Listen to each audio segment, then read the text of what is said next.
6 of our 4 Against Darkness campaign.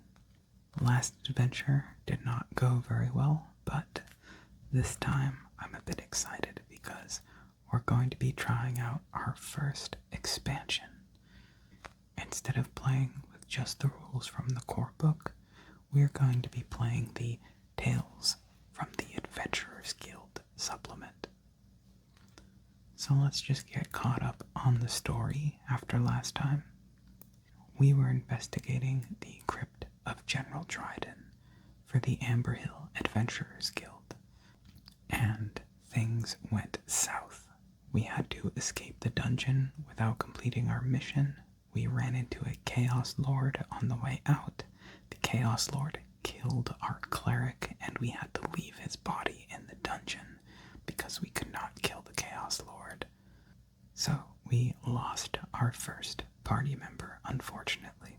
Now, the original agreement we made with the Amber Hill Adventurers Guild was that if we completed this mission, they would allow us into the guild, but we failed. However, when we went back to the guild to report what happened, they were quite surprised when we told them that we encountered a Chaos Lord. They think that it's possible that the Chaos Lord was the one who was coordinating the goblins, and they told us that they are not surprised that we lost our cleric in the battle. In fact, they were impressed that most of us managed to make it out at all. Now, even though we did not complete the stated mission from the guild, they were impressed enough with the fact that we survived an encounter with the Chaos Lord, as well as the fact that we were able to bring them valuable information about the existence of the Chaos Lord. And they consider that enough of a success to allow us into the guild. So they tell us that we can rest in the guild hall to recuperate and recover, and since they know that we lost our cleric in the dungeon, they decided to introduce us to a promising new recruit. This is Kara. She is a level 1 cleric, but has shown much promise, according to the guild. She's also a local, so once we've finished recovering, she can show us around the town. Now, she's pretty much using the same setup as Tobias was. I even rolled the same trait for her, Holy Resilience. It's actually kind of funny. I've created 4 clerics in this game, and all 4 of them have rolled this trait. I don't know why, I just keep getting the same number every time. Instead of a 2-handed mace, she's using a hammer, but it's effectively the same thing. They're both 2-handed blunt weapons. I just thought a hammer would be an interesting change of pace instead of just giving her the exact same layout as Tobias. So, we are now members of the Amber Hill Adventurers Guild. Here is a quick rules summary of the benefits and rules for operating in an Adventurers Guild. The guild starts with 5,000 GP already in its coffers, and if a character level 2 or higher dies, the guild will pay for the resurrection for us. And since they have priests on staff in the guild, the resurrection attempt only costs 500 GP for the materials required in the ritual, as opposed to if you got it done at a random temple where they would charge you 1,000 GP for both the materials and the extra cost.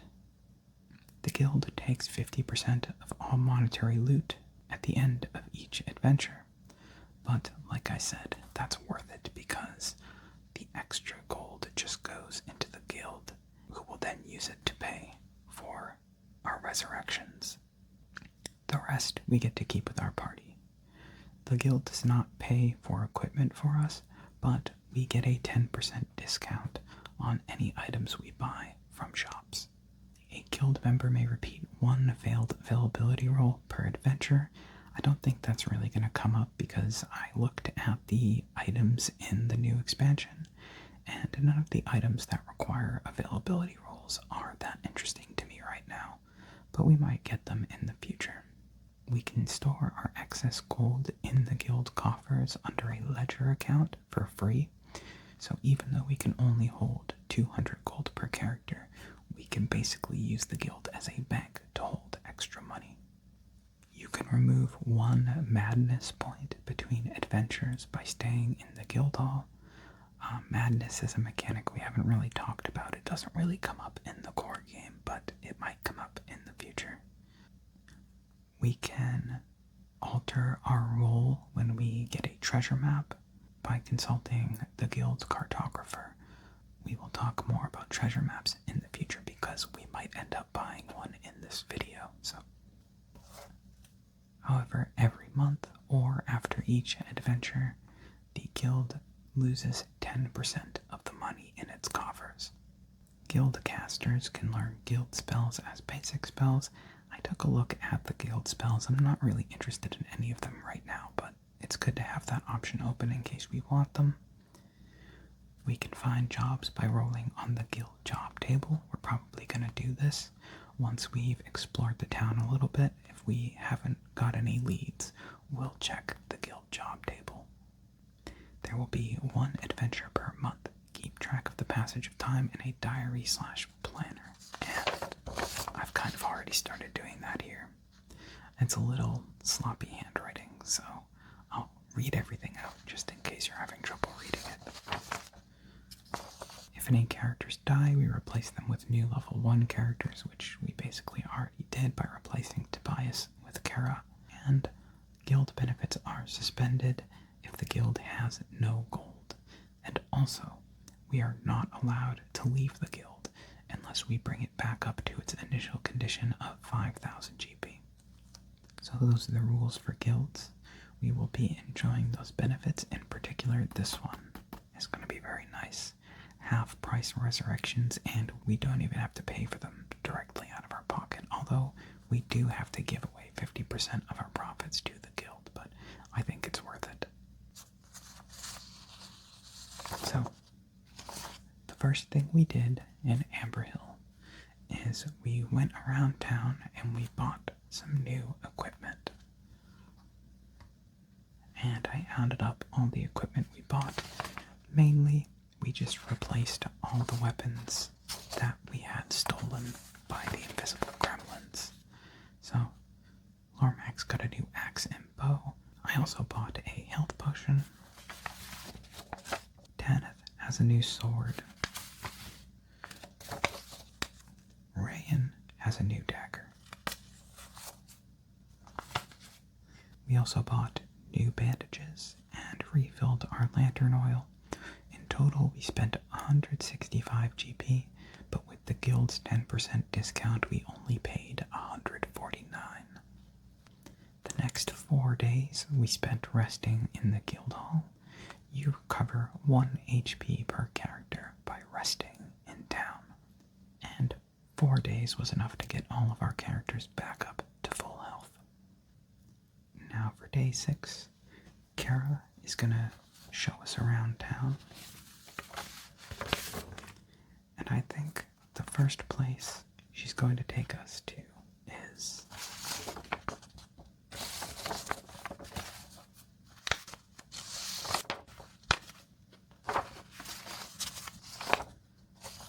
the gambling house.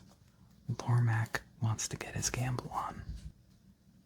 So the way gambling works, you wager an amount of money, then you roll on the gambling house table and consult the result. If a rogue is gambling, they get +1, but Lormac is going to be the one gambling today. And he's going to be betting his 35 GP jewel. So 35 gold pieces on the line. So I went to Five Below a few days ago. If you don't know what that is, it's just a discount store where most stuff is about $5. And they had this cool little dice set. So I decided to pick it up because I think the dice look pretty cool. So we're going to be rolling a D10. We roll a 7. The character wins plus 10% of the money gambled rounded up. We gambled 35 GP, which means we won 4 GP back.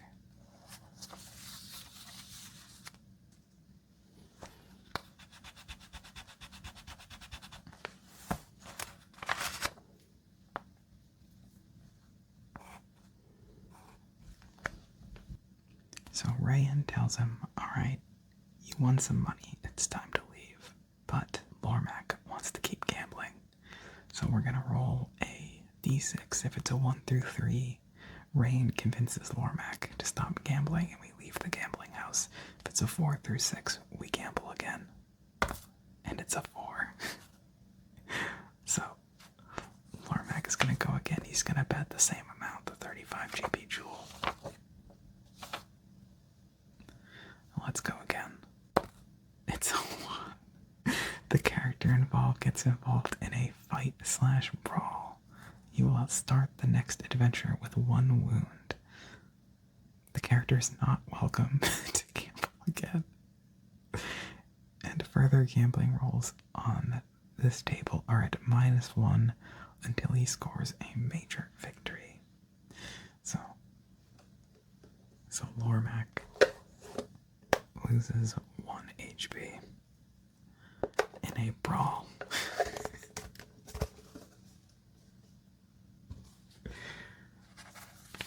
And we'll just write down here -1 at Amber Hill.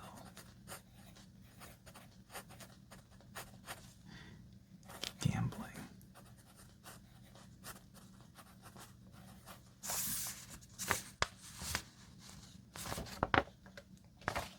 So now we're gonna leave, and it doesn't say if we lose it. I guess we just keep our money because it doesn't say we lost our money. It just says we got in a brawl. So I guess we keep it. So that was fun. We went to the gambling house. Lormac won 4 gold, which he was happy about, and then got in a fight.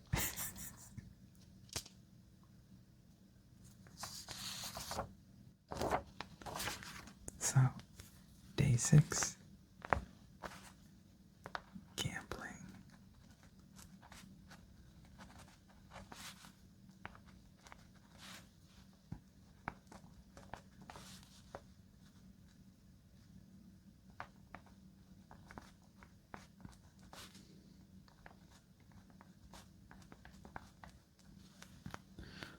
Gambling, Lormac +4 GP, -1 HP. Now, I think you can split up your party and have them do multiple things on the same day. So, like, Lormac could gamble and then someone else could go look for rumors.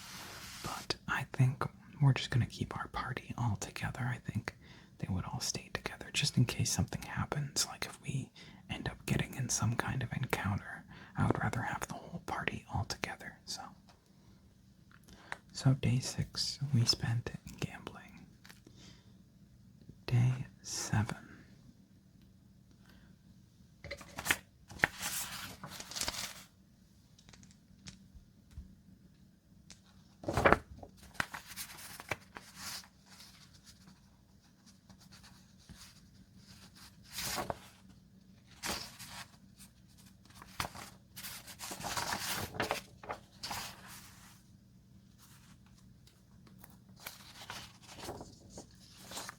Day 7, we're going to be looking for some rumors. So let's go over the streetwise rules. Characters may go looking for trouble in the least respectable parts of town. There they could find valuable information on new adventuring gigs or a swift death by knife in a dark alley. In all situations where a character is asked to be on the lookout, the character will have to perform a streetwise save. Modifiers to the save are given by the character's class. The level of the save depends on the type of action attempted. And there are a whole bunch of modifiers here, but the most important one is right here, because we're going to be doing most of our streetwise saves with Rayan, who gets a +L to her streetwise saves. Characters rolling a 1, no matter the modifier, have done something wrong and will suffer some consequences. See the actions listed below. Here are the most common uses of Streetwise. In the text of adventures, other Streetwise saves may be required. And there's a few things here. We're going to be looking for rumors.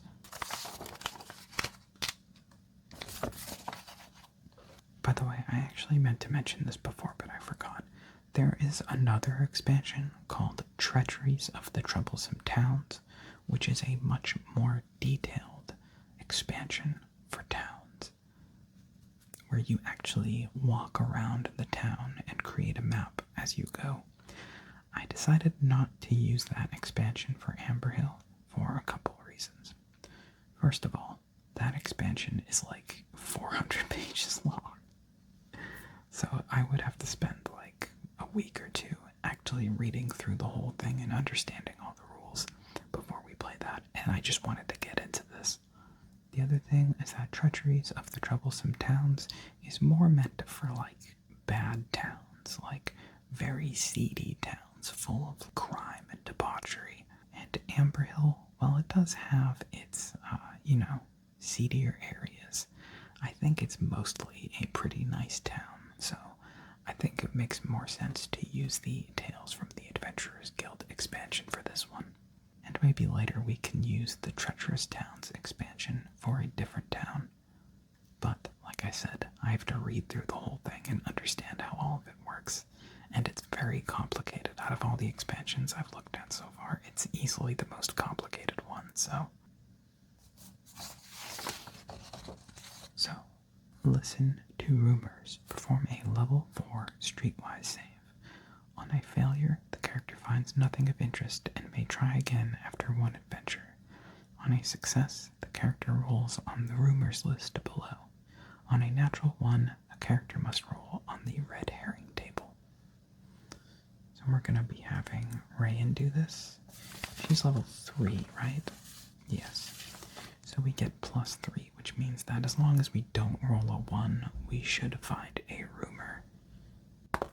And we rolled a 6. Okay. So we're going to hear a rumor. Roll on the rumors list to determine the information you gain with a successful Streetwise roll. Rumors may be true or false, but the only way to discover the truth is to investigate. You may write down the rumor and act on it later, or start investigating immediately. Each rumor will send you to a corresponding numbered paragraph in the scenes list. I haven't printed out the scenes, so I'll show that on screen when we look at it. Read the corresponding paragraph if you decide to investigate. Once you've played through one of the paragraphs in the corresponding scene, cross the rumor off the table with a pencil mark. Re-roll it if you roll it again, as these are all unique events that will happen only once over the course of a campaign. So let's roll D. Is this D12? Yes, okay. 7.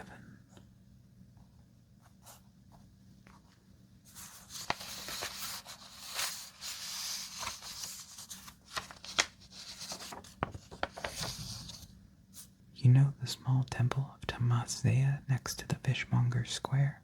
If you remove the third brick from the right on the facade of the temple, you will find a ramp of stairs that lead into an underground dungeon. Go to scene 15 if you want to investigate. That sounds interesting. So we're going to do that. Let's cross this off. Create and play a small dungeon of 7 rooms using the room tiles found in 4 Against Darkness, the core book. If you have the Lost Temples of Quara, use that book instead. We don't, so we're going to be ignoring that. The small temple of Tamasea is actually a cover for a secret temple hidden in its basement. So, we're going to be playing a little dungeon.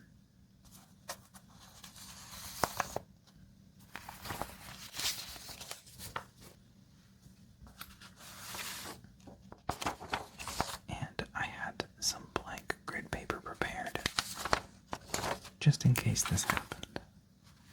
Before we enter the dungeon, though, I just want to show off the hex map.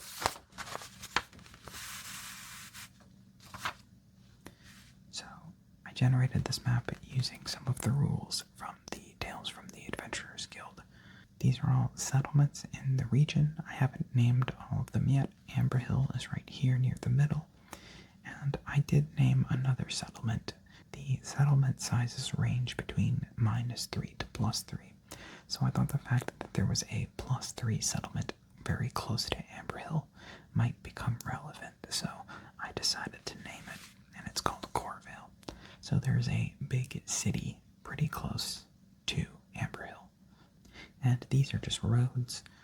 We will get to traveling on the hex map in the future. So I won't go over the rules too much now, but if there is a road between the place you're going and the place that you're coming from, you can pay a tithe and travel on the road, which is safer. You get less random encounters on the road. But we're not going to be doing much with this right now. We are more concerned with this dungeon we found underneath the Temple of Tamas Zaya. So, we've got everything all set to start our dungeon delve. But before we get started, I just wanted to say something really quick. So, I recorded the town segment yesterday and decided to wait until the next day before I record the dungeon. But in between yesterday and now, we've officially hit 1,500 subscribers on YouTube. So I know it's weird to do this in the middle of the video instead of at the start or something, but thank you so much to all 1,500 of you who've subscribed to this channel. It's so amazing to me that there are so many of you. I never expected this channel would get that popular. I know in the grand scheme of things, 1,500 subscribers is not considered a huge amount, but to me, it is a massive amount because I never expected to get more than 100. So, thank you all so much. Even if you don't comment or leave likes or anything, as long as you're watching the videos and enjoying them, then I appreciate you. Thank you. So anyways, we are going to play a small dungeon of 7 rooms. I don't know if we'll manage to do all 7 rooms in this video, because sometimes it can take a while to get through the dungeon. It depends what kind of rooms we get, but we'll see how far we can get. Let's start by rolling our entrance room. Okay, we rolled 5, which is this one right here.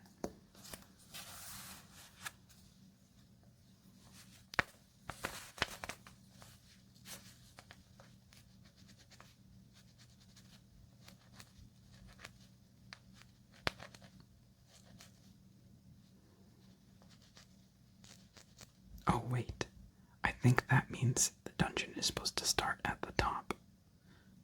Well, I already screwed up, and of course I did it in pen. So, hopefully we don't end up exploring that since we're only going to be doing 7 rooms. Hopefully, I don't regret that.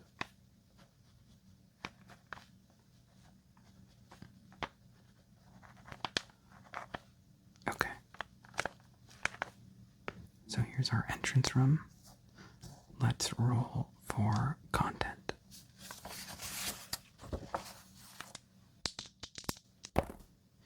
Five and 7, starting it off with a minion encounter.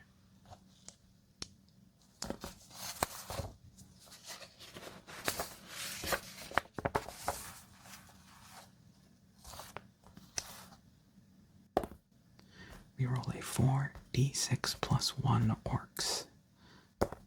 So 2 plus 1 is 3. Starting off with an encounter against 3 orcs.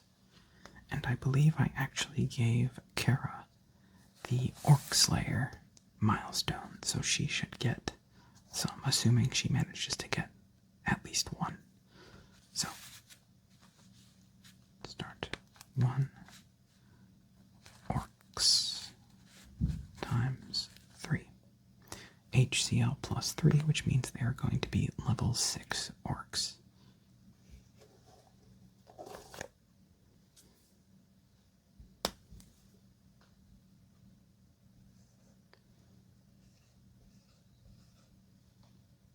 Okay, let's start with our boy Lormac. He rolls a 5 plus 3 is enough to take out the first orc. Next up is Rayan. She gets an extra bonus. Well, actually, we need to switch her to -1 because she doesn't have her enchanted dagger anymore. So let's see what she rolls. A 4 -1 is 3, plus 3 is 6. She gets plus 3 because we outnumber the enemies. So when you outnumber the enemies, the rogue gets plus L to their attacks. So in the case of Rayan, she gets 3. I forgot to read the description. Elves attack orcs at +1. Orcs fear magic and must roll morale every turn in which 1+ orcs are defeated by a spell. Okay, well, we're not going to be using magic against them, I don't think. It looks like they get normal morale, so we've taken out 2 out of 3, so we will roll morale. And they roll a 6, so the last one will stay and fight. Elves attack orcs at +1, so Tanith gets +1 to his roll. 5, that's more than enough.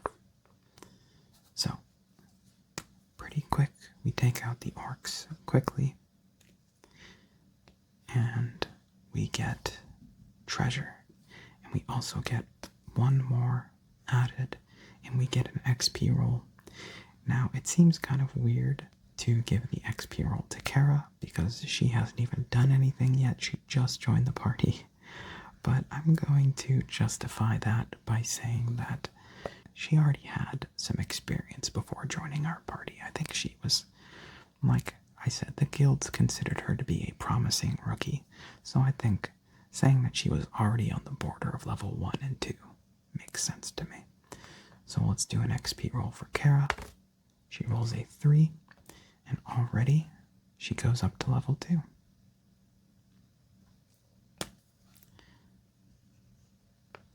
So there we go.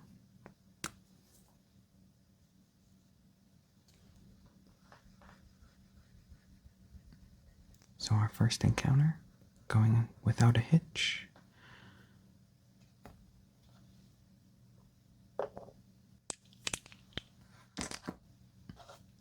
And we get a treasure roll.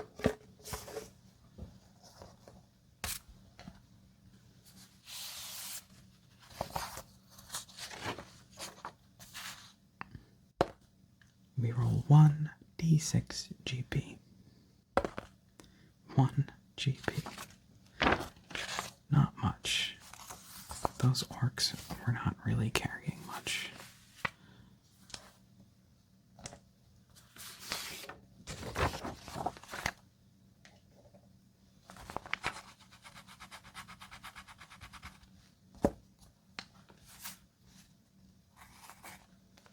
Okay.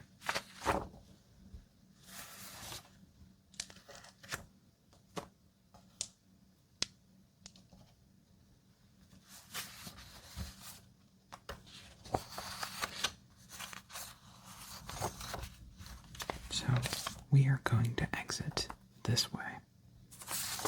So let's roll on the tile table. We roll 1, 5, which is this right here. So I think the way I'm going to have this work is that I think this entrance right here is going to be the entrance we came in.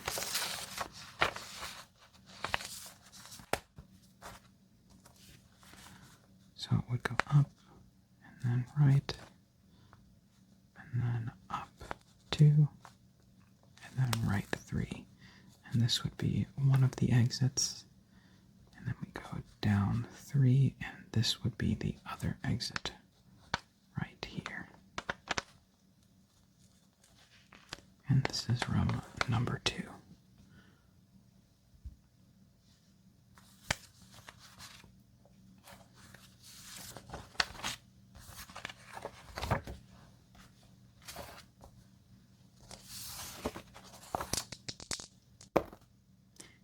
is an 8. It is another minion encounter. If this is a corridor, it is empty. If it is a room, it is a minion encounter. So we will be fighting 4 minions. 6 2d6 mushroom men. 6. Okay.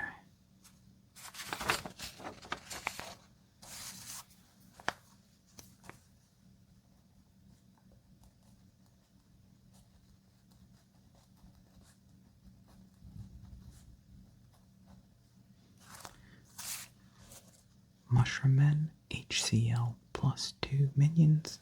Living PCs hit by a Mushroom Man must save versus level 3 poison or lose 1 additional life. Halflings save +L. Mushroom PCs are immune.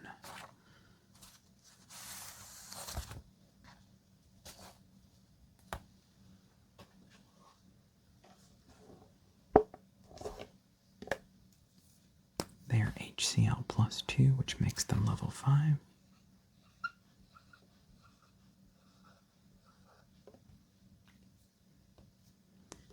And this is a room, so they will all attack at the same time, so hopefully we take out a good number of them on our first turn. Start with Lormac. He rolls a 4. +3 is 7. So he takes out 1. Next up is Rayan. She's probably not going to be able to take 1 out because she doesn't get her bonus. She rolls a 3, which is not enough. Next up is Tanith. We might want to have Tanith use sleep here. No, they're only level 5. I think we're going to save the sleep, even though it's going to be a short dungeon. There might be something scarier that we want to use it on. So let's save the sleep. I think we're just going to have Tanith swing. And he rolls a 5 +3 is 8, enough to take out 1 of the enemies. And now finally, since Kara is level 2, she now gets +2, 1 from her hammer, and a 1 for her attack bonus. She gets +half her level against normal enemies. So let's see how she does in her first battle. 5 +2 is 7, so she manages to take out 1 of the Mushroom Men. Alright, and now the Mushroom Men will go.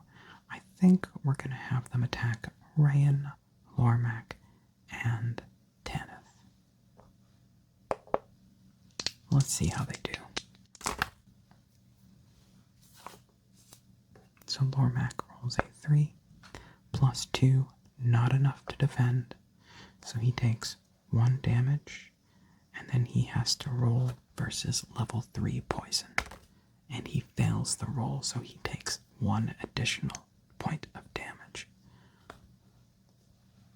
Rayan rolled a 5 +3 because she gets a defense bonus, more than enough to defend against the Mushroom Men. And Tanith also rolled a 5 +1 from his light armor, gives him a 6, which is enough to defend. So that's good. Most of our party was able to defend. Let's start again with Lormac. He rolls a 2, +3 is enough to kill.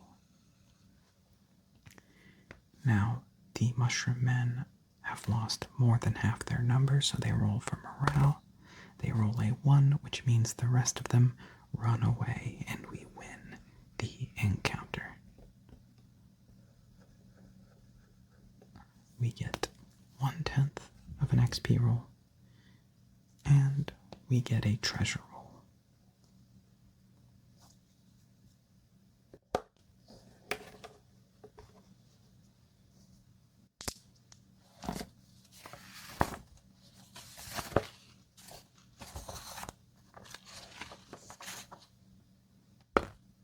We rolled a 6. We get to roll on the Dungeon Magic Treasure table. That's nice.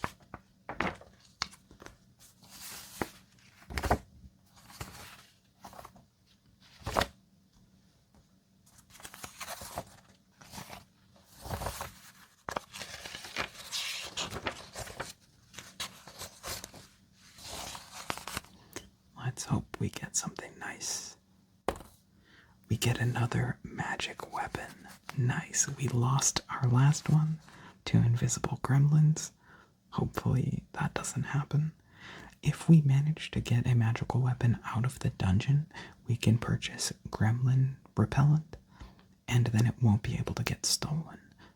But we have to get it out of the dungeon first before we can do that. The last time we got a magic weapon, it got stolen before we even managed to leave the dungeon, so we roll a 6, a bow with 12 arrows. So I wonder if that means if it runs out of arrows, that it can't be used anymore? That would be kind of strange, but I guess they wouldn't specify that it only has 12 arrows if it weren't important. So normally bows kind of have infinite arrows. You can track arrows as an optional rule, but I haven't been doing it. But I guess with this magic bow, you do have to track them. So we're going to give this, I think, 2.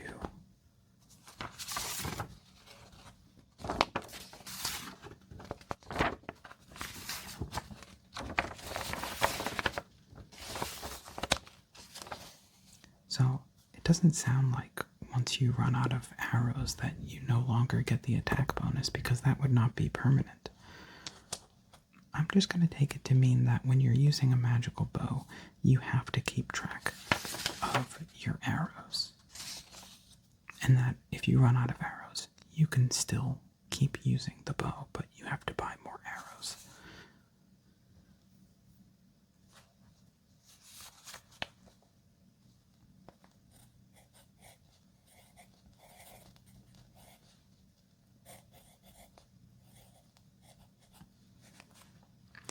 And we'll do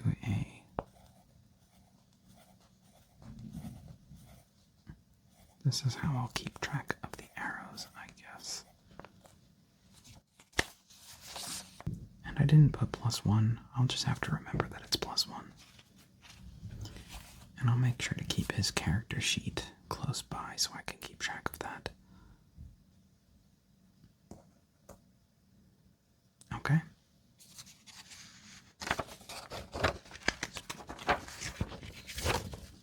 So that was pretty nice.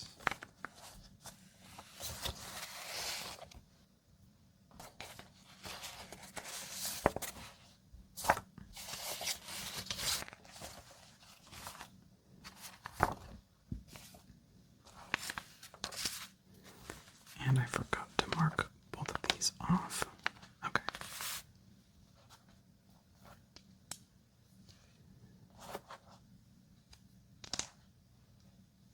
So, actually we have to check the door. We'll go with this door right here.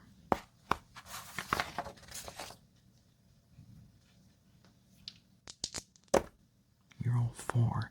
It is an illusionary door.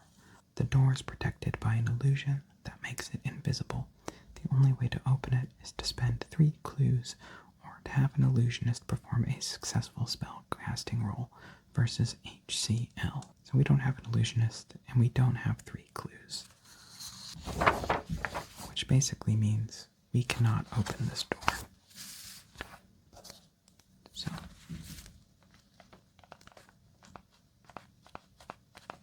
we're going to ignore that door. Let's try this door instead.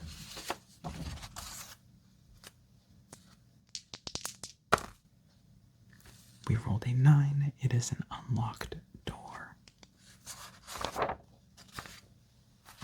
Now let's roll the tile. We roll 3, 4.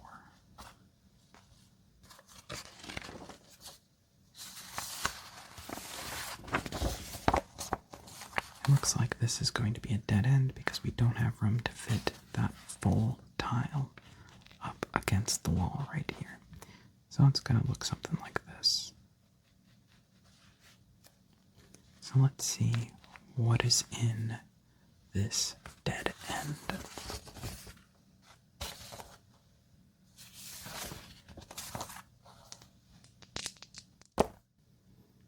Ooh. It It is a dragon's lair. Wow. They were hiding a dragon under the temple. Okay, this might be tough, but we have all our spells, and Kara has all her healing. Hopefully, we will be able to handle this.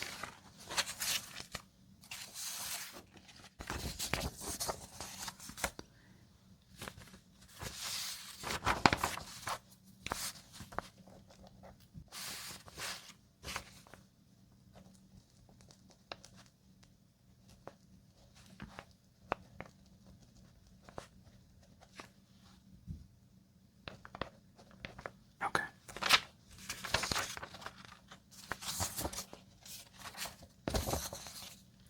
Young Dragon, HCL plus 5 boss, that makes it level 8.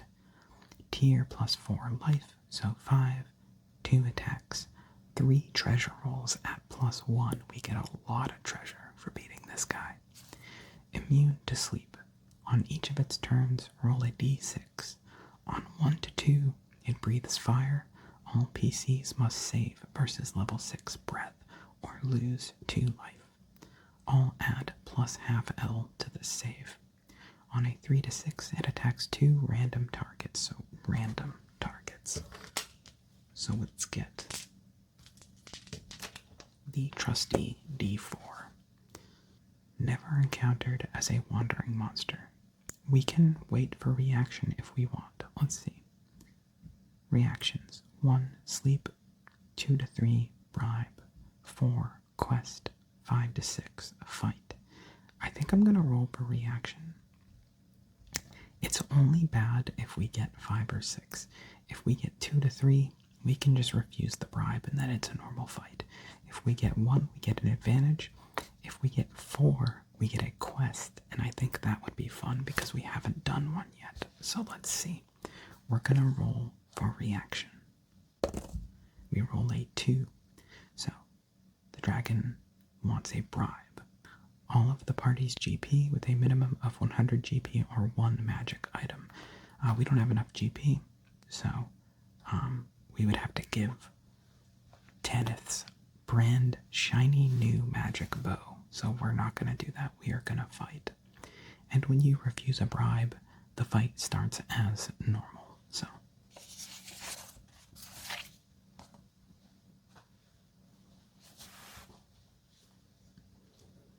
I did just notice Lormac is a bit low because we did not heal him before the fight. Kara may end up healing him in this fight. So HCL plus 5. HCL means highest character level. So 3 plus 5 is 8. And he has 1, 2, 3, 4, 5 life. Here we go. A dragon. This is fun. Okay. Before we fight, I think Tanith is going to start. I didn't explicitly say that he equips his new bow, but we're just going to assume that he equipped his new bow before the fight. So he gets to attack first at plus 1, plus 3. So he gets plus 4 total. So let's have him fire his bow, and he only gets to do this once, and then he has to switch to melee. So, and he rolls a 6. That is an explosion. We get to roll again. A 3. So 6 plus 3 is 9. Plus 4 is 13. So that's a big number, but it still only dealt 1 damage. We would have needed to get 16 to deal more than 1 damage to the dragon. But still, good to get a hit in right away. So Tanith already went. He has to spend his melee turn switching to his melee weapon, so he doesn't get to go again. Now Lormac, and he rolls a 1, so he gets nothing. Rayan, she's probably going to have a hard time hitting this guy. Oh, she rolls an explosion, a 6. Maybe not. She rolls a 6 and a 5. That's 11 minus 1 is 10. That's what I get for underestimating Rayan. She immediately shuts my mouth and gets a hit in.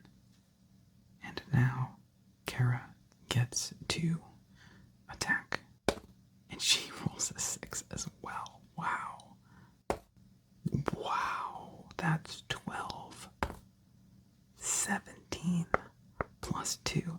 She manages to get 2 damage on the dragon. And I believe the dragon rolls for morale. We might one-turn this dragon.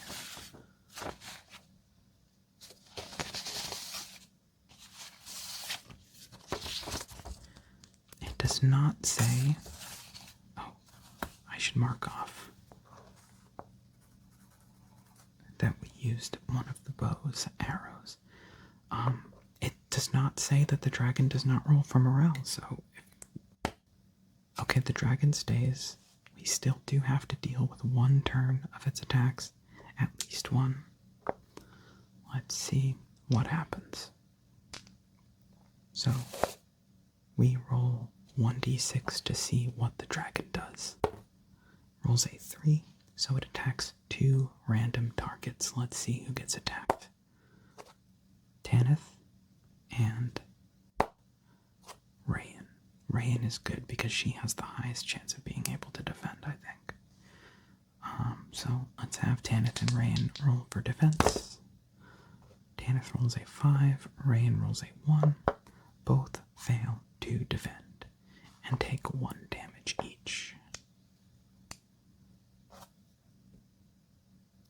I can't believe how amazing that first turn was. Okay. I was thinking about having Tanith use his lightning spell, but we don't even need to do that. The first turn went so well that surely at least 1 person is going to get a hit in this turn, right? Surely. Lormac does not. He rolls a 2. Rayan is also probably not going to. She rolls a 5. Admirable. But she needs an explosion to deal damage on pretty much any high-level monster. Next is Tanith. Close. He rolls a 4 plus 3 is 7, not enough to deal damage. And Kara will attack, and she deals a 3, so nobody managed to get a hit this time. So, even though the first turn went really well, this could still go poorly. Let's not let our confidence get the best of us. So let's see what the dragon does. The dragon rolls a 6, which means he attacks 2 random targets.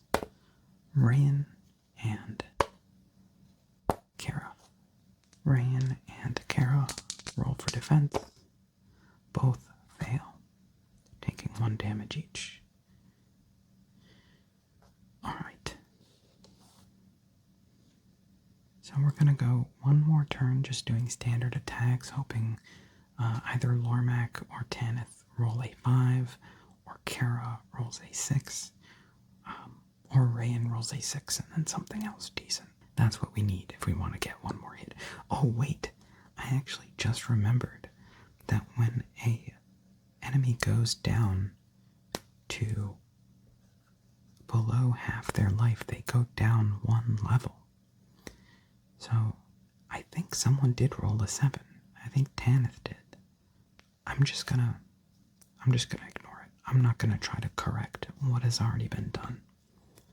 But he's level 7 now. So let's see what happens. Lormac rolls a 1. Now Rayan rolls a 4. Not enough. Tanith rolls a 3. Again, just barely not enough. And Kara rolls a 2. So we don't get any hits in again. Let's see what happens.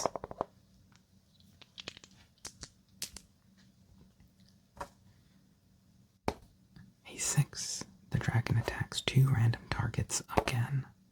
That's Kara and Kara again. So Kara gets attacked twice.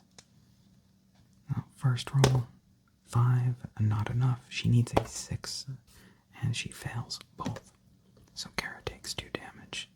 Now I'm getting a little scared. Now this dragon's doing a lot more damage than I was expecting after the first turn went so well. Alright, Lormac rolls a 1 again. And Rayan rolls a 5. Uh-oh, I'm kind of scared. Tanith rolls rolls a 5, which is enough. Tanith, the Dragon Slayer, getting the last hit in and taking down the dragon. Now we get a lot of loot. We get 3 treasure rolls at +1, and we get a XP roll for beating a major foe. So who gets it?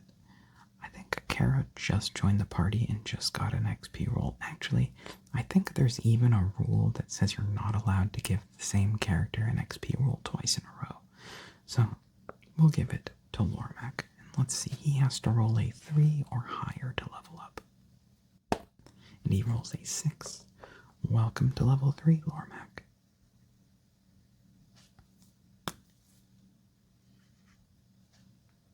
That was a little sloppy. I can do better than that. Let's move all these dice out of the way.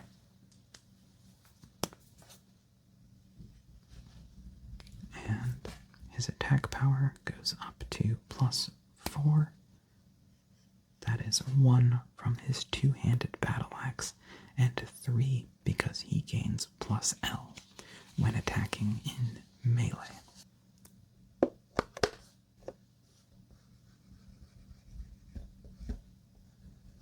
I might have to give this whiteboard a wash soon. It's starting to get pretty dirty.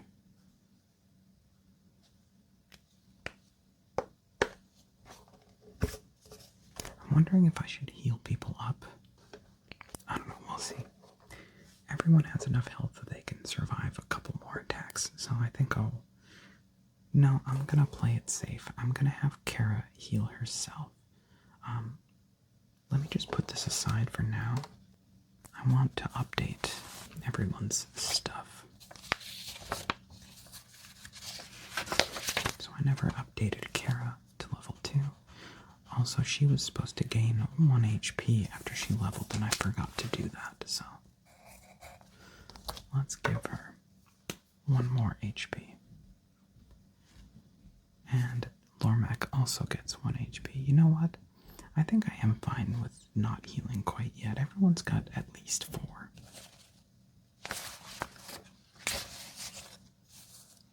And Lormac goes up to level 3.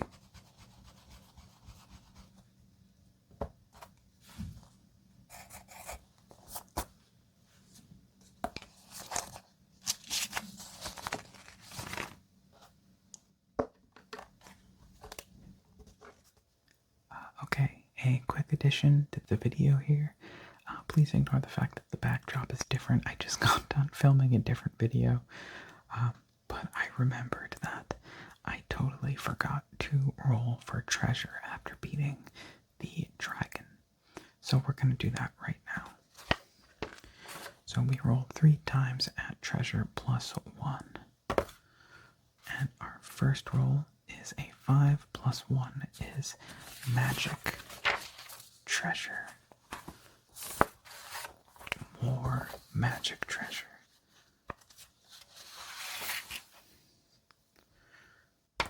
And it's another magic weapon. Wow. Let's see what it is. It is a slashing 2-handed weapon. That's going to be a magic 2-handed axe for Lormac. That is awesome. Okay. We absolutely love to see that.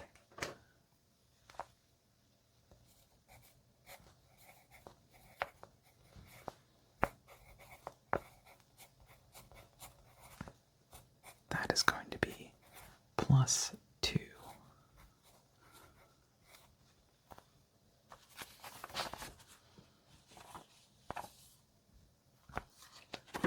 Let's roll again.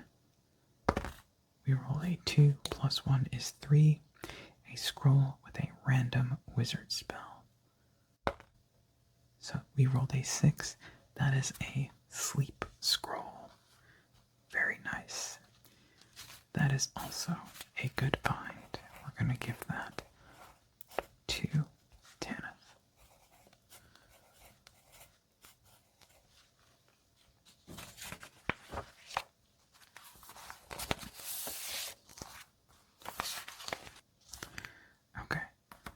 last roll. Roll a 3 plus 1 is 4. 2d6 times 5 GP joule. Well, that's only 10 GP. A 10 GP joule.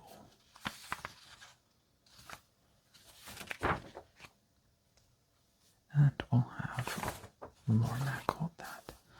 Actually, I think it's probably not a good idea to have Lormac hold all the jewels. Because if he dies, then we're going to lose them all if we can't recover his body. Like what happened with Tobias. So we're going to give the 10 GP jewel to Ran.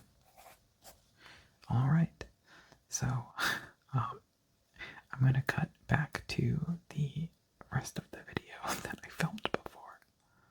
Now, I think we're just going to do one more room before we take a break for today.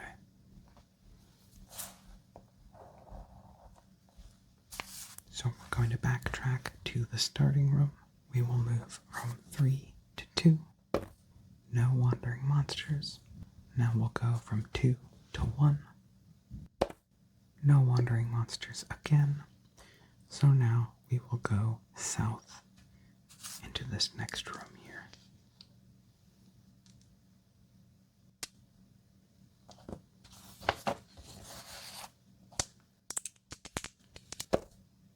We roll 6, 1.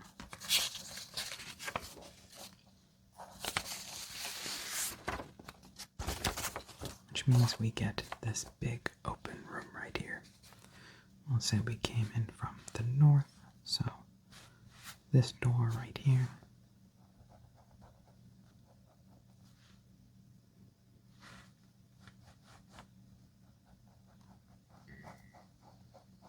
Okay, now this is a door, and this is a door.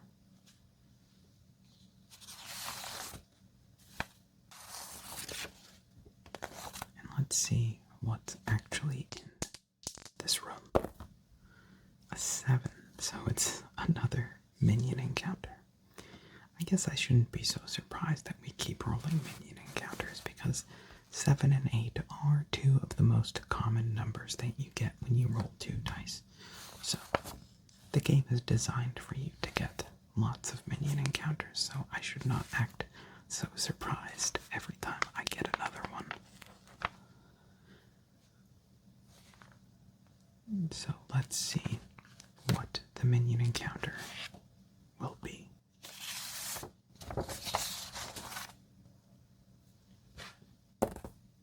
It's a 1. Skeletons or zombies. Let's see which. Skeletons. D6 plus 2. 6 skeletons.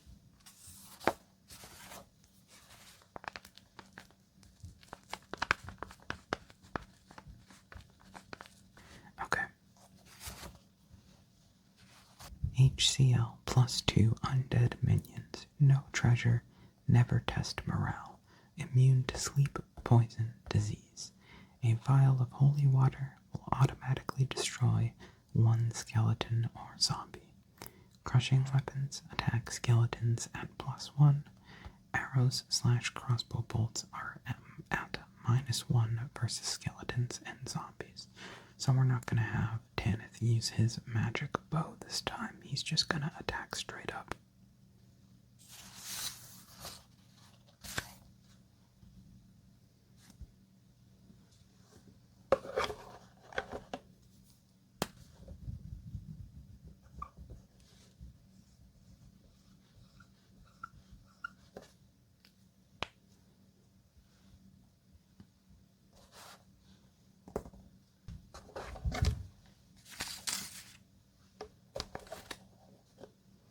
So I think I am going to have Tanith use a spell, though.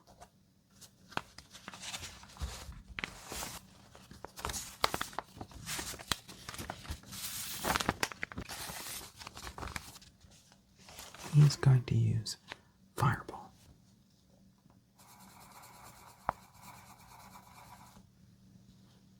And now the way Fireball works, it It's essentially a ranged attack roll where the spellcaster adds +L, and if it is successful, it can defeat more than one enemy.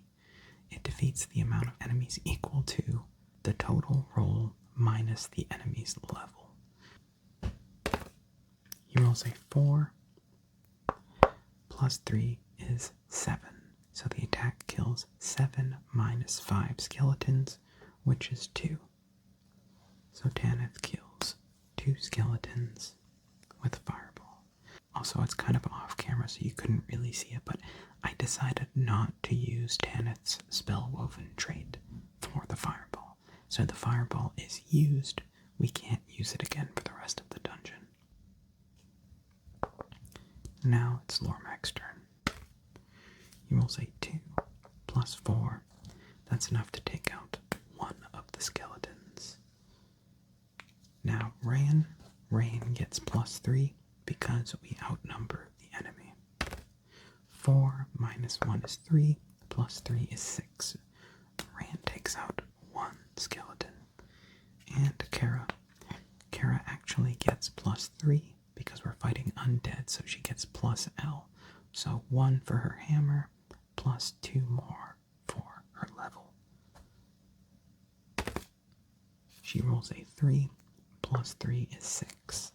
So that's enough to take out 1. So now we're left with 1 skeleton remaining. We will have the skeleton target Rain because she has the highest chance of defending. But she does not because she rolls a 1. So Rain takes 1 damage from the skeleton. Now we get to go again. And we're just going to have Tanith attack normally this time, so he will attack in his normal order. We'll start with Lormac. Lormac rolls a 3, which is enough to take out the last skeleton.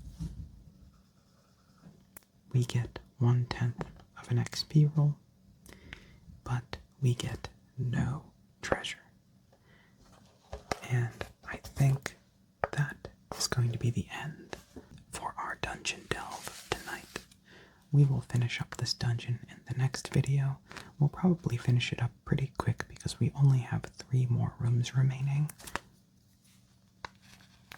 So, in the next video, after we finish the dungeon, we'll go back into town, maybe buy a treasure map, maybe get a guild job, I don't know. We'll have to see. So, I just want to say thank you again so much, everybody, for 1,500 subscribers. That absolutely blows my mind. I'm so glad you all enjoyed this, especially the people who watch these RPG videos. I get such nice comments from everyone on these RPG videos. I'm so glad you all like them. I mentioned this in the comments of my last RPG video. These videos tend not to get as many views as my other solitaire videos, but they get by far the best response in the comments. I get so many comments from people saying they love these videos. So thank you so much to everyone who has left a nice comment like that.